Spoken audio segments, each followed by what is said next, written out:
2003 సంవత్సరంలో doctor YS Rajasekhara Reddy గారు ఇచ్చాపురం నుంచి చేవెళ్ళ నుంచి ఇచ్చాపురం వరకు 1475 కిలోమీటర్లు ఎర్రటెండలో ఏ పాదయాత్ర అయితే చేసి ప్రజల దగ్గరికి వెళ్ళి ప్రజా సమస్యల్ని కనుక్కొని 2004లో ప్రభుత్వాన్ని ఏర్పాటు చేసి ప్రజలకు చేరువైండో అదే స్ఫూర్తితో 20 సంవత్సరాల తర్వాత సరిగ్గా 2023లో రాహుల్ గాంధీ గారు డాక్టర్ వైఎస్ఆర్ గారి స్ఫూర్తితోని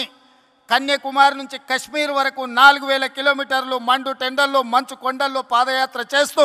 ప్రజల దగ్గరికి వెళ్తూ ప్రజా సమస్యల్ని తెలుసుకుని ప్రజా సమస్యల మీద పోరాటం చేయడంతో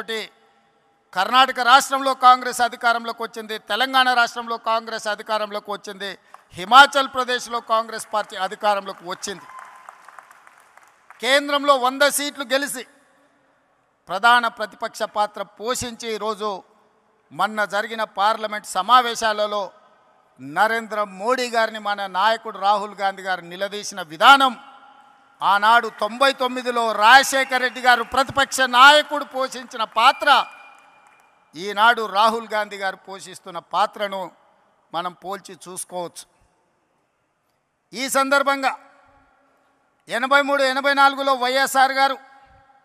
పిసిసి అధ్యక్షుడిగా 34 సంవత్సరాల వయసులో బాధ్యత చేపట్టి 20 సంవత్సరాలు 2004 వరకు ప్రతిపక్షంలో స్వపక్షంలో ఎన్నో ఒడిదుడుకులను ఎదుర్కొని నిలబడి నిబద్ధతను నిరూపించుకొని కాంగ్రెస్ జెండా మోసి 2004లో తిరుగులేని నాయకుడిగా నాడు ఆంధ్రప్రదేశ్కు ముఖ్యమంత్రిగా బాధ్యతలు చేపట్టిన వారిని స్ఫూర్తిగా తీసుకోవాలి. 20 సంవత్సరాలు ఎన్నోసార్లు సొంత పార్టీ అధికారంలోకి వచ్చినా ఏ పదవి ఇవ్వకపోయినా పార్టీని వదల్లేదు,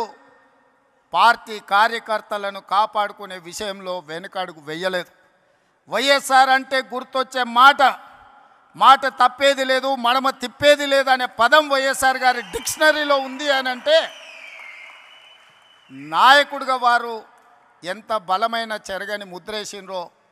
మనం ఆలోచన చేయాలి. 2004లో వైఎస్ఆర్ గారు ముఖ్యమంత్రిగా పదవోన్నతి వస్తే